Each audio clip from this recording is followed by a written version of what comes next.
Hi everyone, my name is Michael in Hebrew, and I live in Tel Aviv. I'm an LGBT activist and I'm also the founder of Mother Has Arrived. I'm making now a different series of videos and content, and I'm also having lectures. Most of my stuff are in Hebrew, but one of my main goals is to make things way more accessible. And although I'm not a native English speaker and I'm Israeli and I have my Israeli accent, I still decided to make this video in English just to make sure that if anyone wants to watch my videos, and so the language barrier, the not knowing Hebrew will not be the barrier. So here I'm trying to do it also in English. And I just now uploaded a video where I was explaining about technological changes and the way they affected the life of the LGBT community.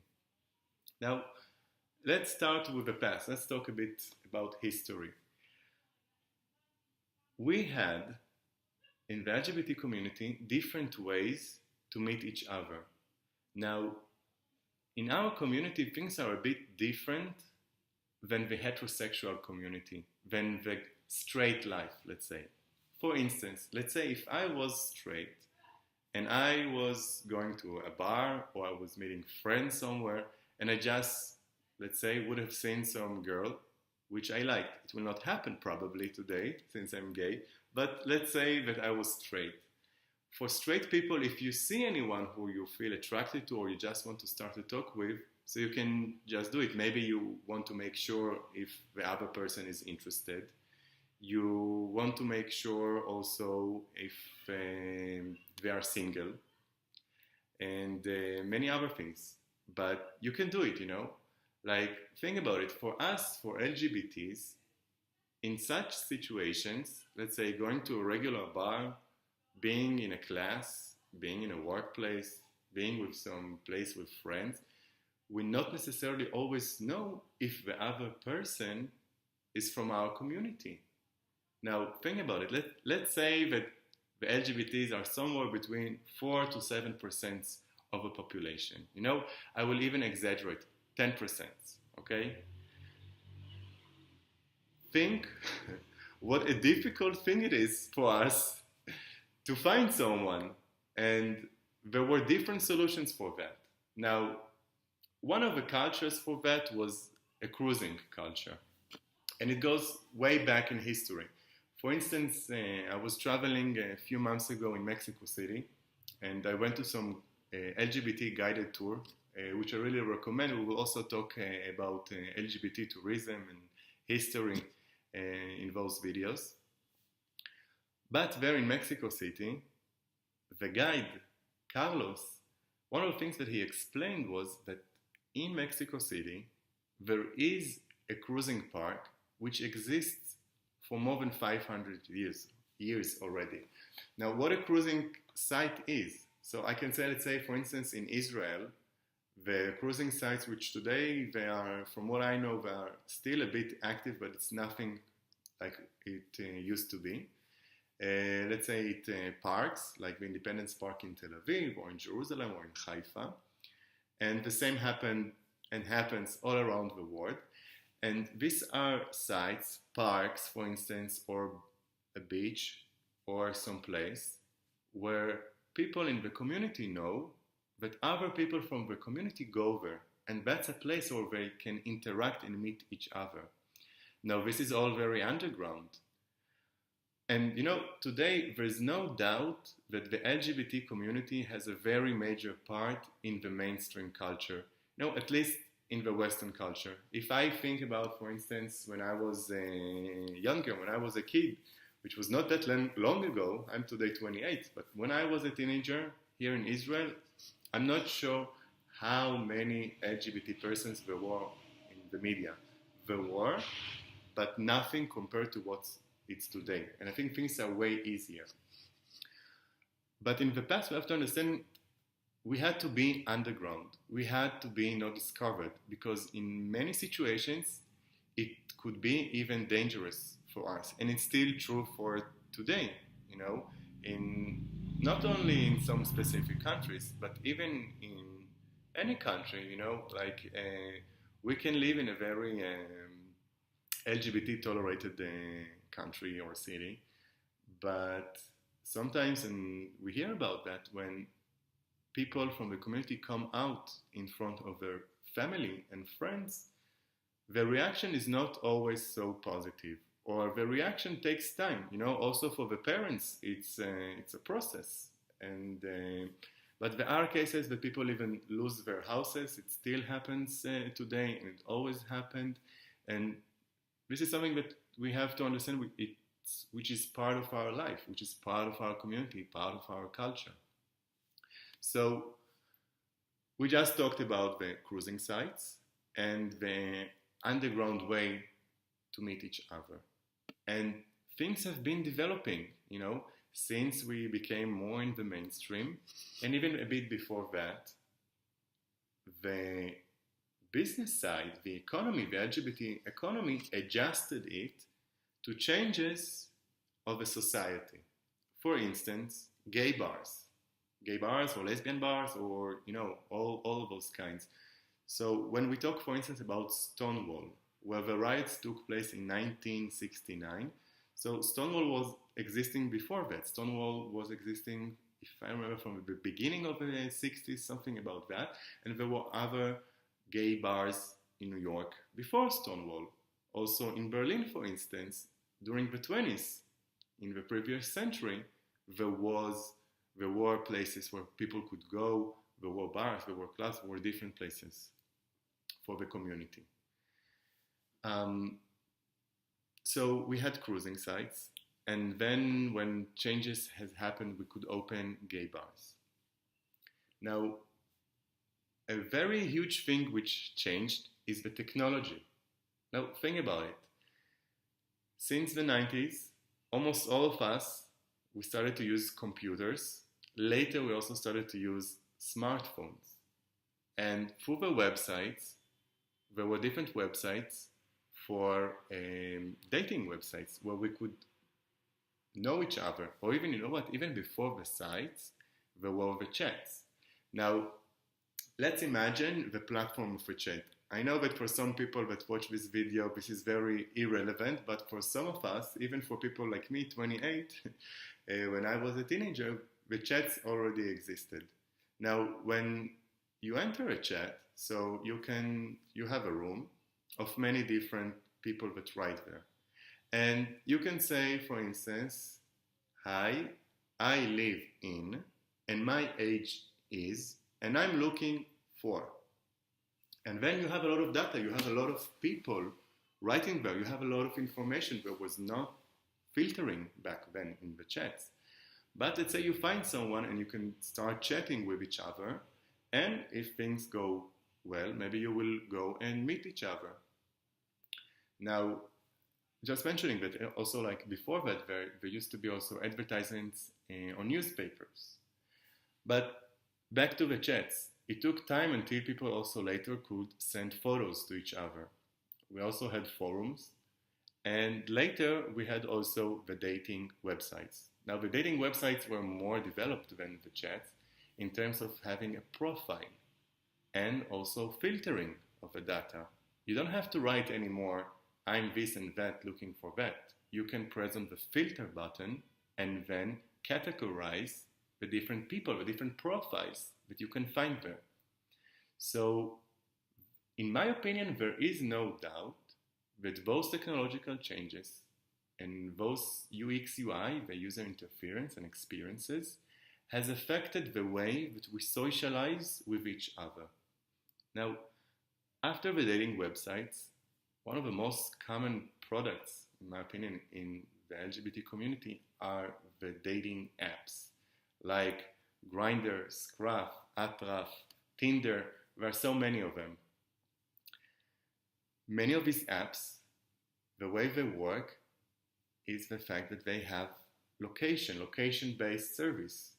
Let's say if you open Grindr or Scruff, you can find people who are around you, next to you, and you can also filter them. But there's a whole issue of how do we talk with each other and the way the dating apps affect us psychologically, the way that we interact with each other, the language that we use, the photos that we use, the way that we categorize people, the way it also affects our identities. But this is another subject that we will deal with in one of the other videos. But for our talk, I think that if to sum it all up, we can say that there have been a lot of changes. Now, one of the discourses says that since we use those technological services such as dating sites and dating apps, there's no need to meet each other face to face, or let's say, if using the apps is in the online world, and meeting each other in a bar or in a cruising site or in any other real place where we see each other for the first time face to face, so that would be the offline. Okay, these are two terms in community management. So the discourse says that since using those technologies, there's less need to interact offline, face to face, but more online, because we can use those apps.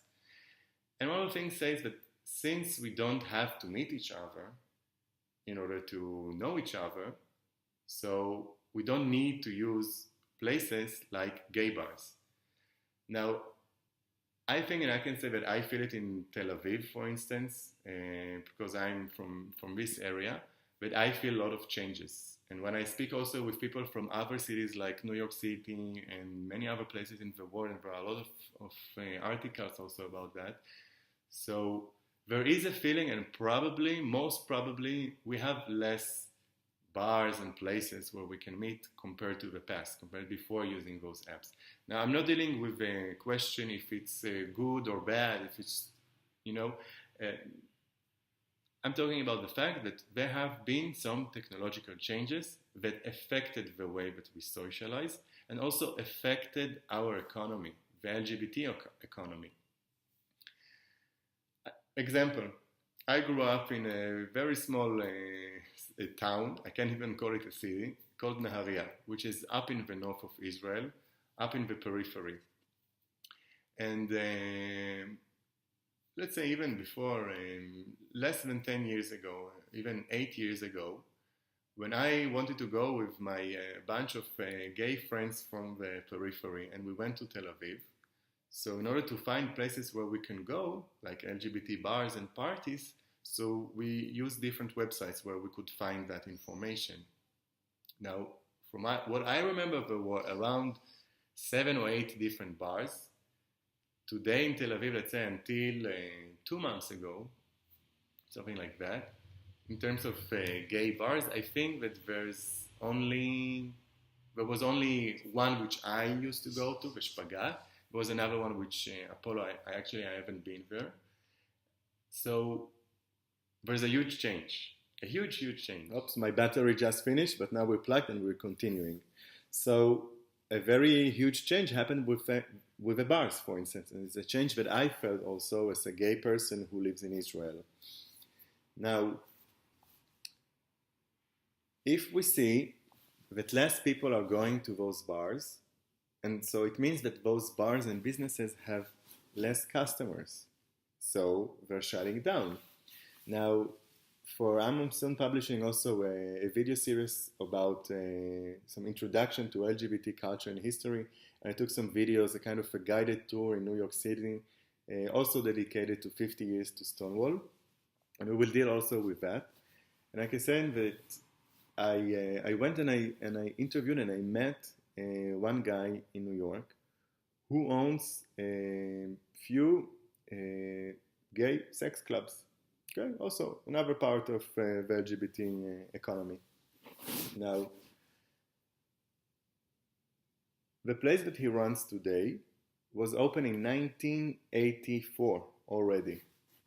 Today he owns only one place. Before that, from what he told me, he used to own 3 or 4, if I remember correct, gay sex clubs. That's a huge change. From having several businesses, he moved to one. also the one that he has now. It used to work on daily basis. Now they're working only during the weekends. So we do see some change. Now, are the technological changes and the way we socialize affect that? Probably yes. It's not the only reason. Also, let's say cost of living affects that and affects the people's decision if to go to a bar or to an LGBT business. But I think that we cannot deny the fact that technology also shaped us and shaped our economy. Now, in terms of history, those technological changes happened yesterday. You know, like if we use those chats and computers and smartphones, let's say from the 90s, so let's say maximum around 20, 30 years, okay? I'm even giving it more. In terms of history and looking back at the LGBT history, which goes way, way, way back, probably to the beginning of the history of mankind, the humankind, so this change is very rapid. Did we adjust ourselves to those changes? Did we, or are we educating the younger generations about how to use those apps, about how to interact with each other, about how to start talking even with someone? And I think that it did affect us. We will discuss about it in another video as well. But this is the whole subject of this video. Changes in our societies and has affected the LGBT economy, which adjusted it to that period of time. Technological changes has changed a lot the way we socialize, and probably from what it seems like, it also shaped the way the LGBT businesses work, or shut it down, made to the fact that many of them shut it down. And you know, there are many other examples for that of how technology changed our life. For instance, you know, it affected us in transportation, in the way we socialize with each other, having a WhatsApp, you know, having an online identity, you know, having Instagram, Facebook, and the way in how we socialize there. These are relatively new things in terms of history. Also, think, let's say, in the travel industry, okay? So we have apps like Booking or Kayak and for flight booking, and we have also Airbnb. Now I can say how Airbnb affected my life in good ways and in bad ways, okay? So when I travel and my landlord allows that, so I usually sublet through Airbnb my apartment. This thing changes totally the budget of my tour. It allows me to travel for more. It also allows me to be more spontaneous, okay? So that's a thing which helps me a lot with my traveling. And also when I travel abroad, I usually prefer, most of the times, to stay for a bit longer in the cities and to live in a real apartment, to live in a real neighborhood and not necessarily in a hotel, in order to get know more and better the life and the people in those places. But here, for instance, now I'm making this video from an apartment I'm renting with two more flatmates in a neighborhood called Neve Tzedek here in Tel Aviv. This is a very beautiful neighborhood, in my opinion, the most beautiful neighborhood in Israel. And, you know, I never thought that I would have the ability to live here. But once we signed the contract with the landlord, we knew that the landlord can ask us to leave a place in any moment because he was planning to make it a kind of a hotel or Airbnb. And that's what actually happens now. We have to leave this apartment because the 2 floors here will become to 18 Airbnb rooms. And that's part of gentrification.